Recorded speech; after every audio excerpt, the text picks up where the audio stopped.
Egg and sperm जो हमारे gametes हैं, आपको पता है कि ये हमारी बॉडी में बनते हैं और फिर बाहर रिलीज होते हैं और इन्हीं से रिप्रोडक्शन होता है ना। स्पर्म का साइकिल डिफरेंट है, स्पर्म हर 3 महीने पे नया तैयार हो रहा है। बट एग जो है, एग एक फीमेल की बॉडी में जन्म के समय फिक्स हो जाता है। तो जो आपकी लाइफस्टाइल रही है लॉन्ग टर्म, वो आपके एग्स को इफेक्ट कर रहा है, स्पर्म्स को भी इफेक्ट कर रहा है। बहुत सारे फैक्टर्स हैं जो एग एंड स्पर्म की क्वालिटी को इफेक्ट करते हैं, बट मैं कुछ इंपॉर्टेंट फैक्टर्स के बारे में बात करूंगी। सबसे पहले एज। एज इज समथिंग जो कोई डिनाई नहीं कर सकता है, कोई रिवर्स नहीं कर सकता है, कोई स्टॉप नहीं कर सकता है। तो एजिंग का इफेक्ट आपके गेमीज पे आएगा ही आएगा। एक 20 साल की लड़की और एक 40 साल की फीमेल के एग्स की क्वालिटी में जमीन आसमान का अंतर होता है। सारा इलाज बदल जाता है और सक्सेस रेट भी डिफर करते हैं। तो इसलिए एज का बहुत बड़ा असर है होता है इवन इन मेल्स। ये गलत धारणा है कि मेल्स में एज का असर नहीं होता है, मेल्स में भी होता है। उनका डीएनए फ्रेगमेंटेशन बढ़ जाता है। एज के अलावा लाइफस्टाइल का बहुत बड़ा रोल है। आपका सोने का पैटर्न, आपका कितना स्ट्रेसफुल जॉब है, ये सब एक डिटेल हिस्ट्री है जो हर डॉक्टर को लेनी चाहिए समझने के लिए कि वो कपल कहाँ चैलेंज फेस कर रहा है और कहाँ उसको चेंज की जरूरत है। लाइफस्टाइल के अलावा एनवायरमेंटल फैक्टर्स बहुत बड़ी चीज होती है। अनफॉर्चुनेटली हमारी पूरी जनरेशन प्लास्टिक को बहुत एक्सपोज हुई है। इसके अलावा आप देखो, छोटी सी चीज है जो लोगों को पता नहीं है, बहुत ज्यादा परफ्यूम यूज करना या अरोमा ऑयल्स बहुत यूज करना या बहुत ज्यादा मेकअप प्रोडक्ट्स यूज करना, ये स्लो एंडोक्राइन डिस्टर्बर्स हैं जो आपके हार्मोनल बैलेंस को डिस्टर्ब कर देते हैं, आपके हार्मोन्स को खराब कर देते हैं, जो फिर आपके गेमीट्स को भी in the long run damage पहुंचाता है।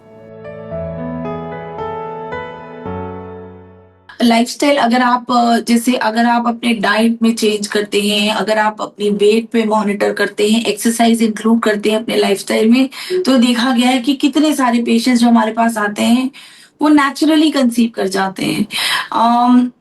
आप देखो कि ओबेसिटी की अगर मैं बात करूं, तो हम हमेशा फीमेल्स को कहते हैं कि आप 5% भी वेट लूज करोगे तो 15% चांसेस बढ़ जाएंगे आपके कंसीव करने में। मेल्स में अगर ओबेसिटी की बात करें तो ओबेसिटी की वजह से स्क्रोटल टेम्परेचर बढ़ता है जो आपके स्पर्म्स को खराब करता है। स्पेशली सेंट्रल ओबेसिटी जो पेट पे मोटापा होता है। तो अगर एक कपल जो अपने लाइफस्टाइल को सीरियसली लेता है और वेट लूज करता है, अपने फूड पे वर्क करता है, हमने इतनी बार देखा है कि उनका कंसेप्शन, चांसेस ऑफ कंसेप्शन बढ़ता है। या तो वो नेचुरली कंसीव करते हैं या आईयूआई या आईवीएफ साइकिल्स में भी उनका सक्सेस बढ़ता है। So lifestyle is a very important factor. यहाँ पे मैं ऐड करना चाहूंगी कि lifestyle is not only diet and exercise, working on your sleep, making sure कि आप 8 घंटे, 7 से 8 घंटे सो रहे हो, working on your stress, bring down the stress by yoga, meditation, daily का सनलाइट एक्सपोजर लेना, ये सब भी बहुत इफेक्ट करता है गमीट के हेल्थ को। हर मरीज जो हमारे सामने बैठता है उसका सबसे एंड में यही सवाल होता है कि मैम प्लीज बता दीजिए कि हमें क्या खाना खाना चाहिए। और मैं हर किसी को कहती हूँ कि एक बेसिक नॉलेज कि क्या अच्छा खाना है और क्या बुरा खाना है हर किसी को है। और उसके बाद तो there is so much of information available online now days in social media. And उसके बाद भी अगर आप कंफ्यूज हो रहे हो और आप एक स्ट्रक्चर्ड प्रोग्राम चाहते हो अपने लाइफ में to work on your diet, please contact a dietitian. Remember, you are what you eat. Become conscious of everything which you are eating. अगर हम लेमैन टर्म में बहुत आसानी से समझना चाहें तो कोई भी खाना जो पैकेट में आ रहा है प्रोसेस होके, जो जिसकी शेल्फ लाइफ बहुत ज्यादा है, जिसको हम महीनों तक स्टोर कर सकते हैं, वो हमारी बॉडी के लिए अच्छा नहीं है। आप शुगर को जितना कम कर सकते हैं अपने डाइट में जरूर कम करें। आजकल देखा गया, आजकल बहुत रिसर्च आ रहा है कि डेयरी डेयरी दूध, पनीर, ये आपके बॉडी में इन्फ्लेमेशन को बढ़ाता है। अब लोग कहेंगे कि दूध is something so important and milk, आप मिल्क के बारे में, तो आज से 20 साल 50 साल पहले जो दूध मिलता था और आज जो दूध हमारे सर्कुलेशन में आ रहा है, देयर इज अ डिफरेंस, है ना। There is lot of hormones going to the cows, उनका फीड, उनका चारा बदल गया है। तो बिकॉज ऑफ दैट वो बहुत इन्फ्लेमेशन कराता है। तो कभी कभी आपको फर्टिलिटी स्पेशलिस्ट बोलेंगे कि आप मिल्क अवॉइड करो कुछ दिन, आप इसको ओपन माइंड से लेना। और sugar, sugar is something which should आपको बंद कोशिश करना चाहिए कि आप जितना कम कर सको बंद ही कर दो कुछ दिन के लिए, जब तक आप कंसीव करने की कोशिश कर रहे हो तो वेरी गुड। सफेद मैदा के प्रोडक्ट्स लाइक बिस्किट्स, चिप्स, ये सब आप नमक सॉल्टी प्रोडक्ट्स लाइक चिप्स, बाजार के पिकल्स, ये सब आप थोड़ा अवॉइड करो तो बेटर है। अब आते हैं कि क्या खाना चाहिए। तो नट्स बहुत अच्छे हैं लिमिटेड अमाउंट में। बहुत ज्यादा काजू और अखरोट में तो फिर फैट भी होता है जो आपके वेट गेन कराएगा। बट लिमिटेड अमाउंट में नट्स, स्पेशली बादाम, अखरोट, लिमिटेड अमाउंट में हेल्दी फैट्स लाइक एवोकाडो, घी, ये सब आपको अपने डाइट में इंक्लूड करना चाहिए। होल ग्रेन्स खाओ, और जितना आप ताजा फल और सब्जी अपने डाइट में रख सकते हो उतना। Fruits are the best antioxidants actually. जो एंटीऑक्सीडेंट है वो आपके गमीज पे ऑक्सीडेटिव स्ट्रेस, जिसकी वजह से आपका गमीज खराब होता है, उसको कम करता है। यहाँ पे again I want to mention, fruits अलग हैं, फ्रूट जूसेस अलग हैं। Don't go for fruit juices, go for fruits. कई बार हमारे पास पेशेंट्स आते हैं जो कहते हैं कि मैम 1 महीने का हम लाइफस्टाइल पे वर्क करते हैं और फिर अगले महीने से हम ट्रीटमेंट शुरू करेंगे। अगर मुझे बहुत बड़ी कोई प्रॉब्लम कहीं नहीं लग रही है तो मैं उनको हमेशा कहती हूँ कि देखो, लाइफस्टाइल 1 महीने के लिए बदलने से कुछ नहीं होने वाला है। उससे अच्छा है कि आप मत ही वर्क करो एंड आप डायरेक्टली ट्रीटमेंट ले लो। It is going to be same. Lifestyle is a long term target, exercise and diet is a long term target. 1 month में कुछ नहीं होगा, but at least 3 months is the minimum. एक sperm का life cycle भी almost 72 days का होता है, फ्रॉम द टाइम वो बनना शुरू होता है एंड टू द टाइम वो मेच्योर होके बाहर निकलता है। 72 डेज का साइकिल होता है। And even for females the eggs का ऑलमोस्ट 90 डेज का एक साइकिल होता है।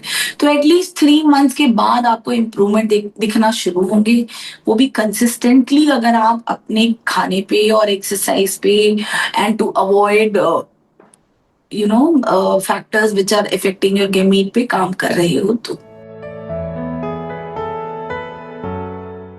सप्लीमेंट्स आपके फूड को रिप्लेस नहीं कर सकता है, ये बात समझने की बहुत जरूरत है। कई बार पेशेंट्स को अगर मैं ना लिखूं सप्लीमेंट्स तो वो उदास हो जाते हैं कि मैम दवा लिख दो। और बहुत ज्यादा अनलिमिटेड सप्लीमेंट्स खाने का भी कोई मतलब नहीं है। लेकिन हाँ, डेफिनेटली, बिकॉज आज का फूड इतना एडल्टरेटेड आ रहा है, हमें नहीं पता कि वो कैसी क्वालिटी का है। ऑल्सो मील्स मिस हो जाती हैं कभी कभी बिजी वर्क लाइफ शेड्यूल्स में, और वो पूरा न्यूट्रिशन कैलकुलेशन का हर किसी के पास टाइम नहीं है। तो कोशिश पहली यही होनी चाहिए कि आप जितना डाइट से अपने आप अपना बॉडी में फ्यूल भेज सकते हो आप भेजो। लेकिन अगर आपको लगता है कि यू आर स्टिल लैकिंग तो सप्लीमेंट जरूर ले लेना चाहिए। सप्लीमेंट्स लाइक फोलिक एसिड तो बिल्कुल ही उन कपल्स को जो ट्राई कर रहे हैं कंसीव करने के लिए, इनके लिए तो नेसेसिटी है। ये आपके बच्चे में neural tube defect like spine में प्रॉब्लम और उस तरह की कोई प्रॉब्लम को बचाता है। और other supplements like zinc, selenium, जो आपके स्पर्म्स के हेल्थ को अच्छा करता है ले लेना चाहिए मेल्स को जब आप ट्राई कर रहे हो कंसीव करने का। CoQ10 is another thing which should be taken, specially अगर कपल की एज थोड़ी हायर साइड पे है तो। Vitamin D is a very important supplement, क्योंकि अगर सनलाइट से नहीं पूरी हो रही है, बिकॉज आजकल का लाइफस्टाइल ऐसा है, तो विटामिन डी का रिप्लेस सप्लीमेंट जरूर ले लेना चाहिए, क्योंकि गेमीज के फंक्शनिंग में it is very important. B12 is also one more very important supplement, जो सिर्फ नॉन वेज सोर्स से मिलता है, तो वेजिटेरियंस में लैक कर रहा होता है। तो B12 भी एक सप्लीमेंट है, अगर आप वेजिटेरियन हो आपको जरूर ले लेना चाहिए। तो यहाँ पे 2-3 चीजें मैं क्लियर करना चाहूंगी। देखो, 12 महीने और 6 महीने का एक गाइडलाइन है कि अगर 12 महीने तक आपने इंटरकोर्स ट्राई किया है अनप्रोटेक्टेड, मतलब 12 महीने हो गए आपको साथ रहते हुए और संबंध बनाते हुए, और उसके बाद भी अगर आपको बच्चा नहीं ठहरा है, तो आप प्लीज आपके डॉक्टर को दिखाओ। अब यहाँ पे कंफ्यूजन क्या होता है कि लोग आते हैं मेरे पास जिनको शादी को 4 साल हो गए और कहते हैं कि मैम हम तो बस 6 महीने से ही ट्राई कर रहे हैं। और जब मैं उनसे पूछती हूँ कि इसके पहले आप क्या यूज कर रहे थे प्रोटेक्शन के लिए, तो वो कहते कि नहीं मैम कुछ भी नहीं, हम बस नेचुरल मेथड ट्राई कर रहे थे, या हम फर्टाइल डेज अवॉइड कर रहे थे। No, this is not contraception. Fertile days को अवॉइड करना, नेचुरल मेथड ट्राई करना कॉन्ट्रासेप्शन नहीं कहलाता है। तो अगर आप इसके अलावा कोई कॉन्ट्रासेप्शन नहीं यूज कर रहे थे और साथ में संबंध बना रहे थे, तो वो भी आपके वो समय भी आपके ट्रायल पीरियड में इंक्लूड होगा, आप उसको एक्सक्लूड नहीं कर सकते हैं। इसके अलावा अगर फीमेल पार्टनर की एज मोर देन 35 है या हस्बैंड की एज बहुत ज्यादा है, तो 1 साल वेट करने का कोई मतलब नहीं है, आप 6 मंथ्स ट्राई करो और अगर नहीं होता है तो आप अपने डॉक्टर को दिखाओ, फर्टिलिटी स्पेशलिस्ट को दिखाओ। इसके अलावा अगर आपको पहले से पता है कि आपको कोई प्रॉब्लम है, आपको पीसीओएस है सीवियर या आपको एंडोमेट्रियोटिक सिस्ट है या आपके स्पर्म्स में प्रॉब्लम है, आप कैंसर का ट्रीटमेंट ले चुके हो पहले, इस तरह की कोई हिस्ट्री है, तो आप इमीडिएटली भी दिखाने जा सकते हो।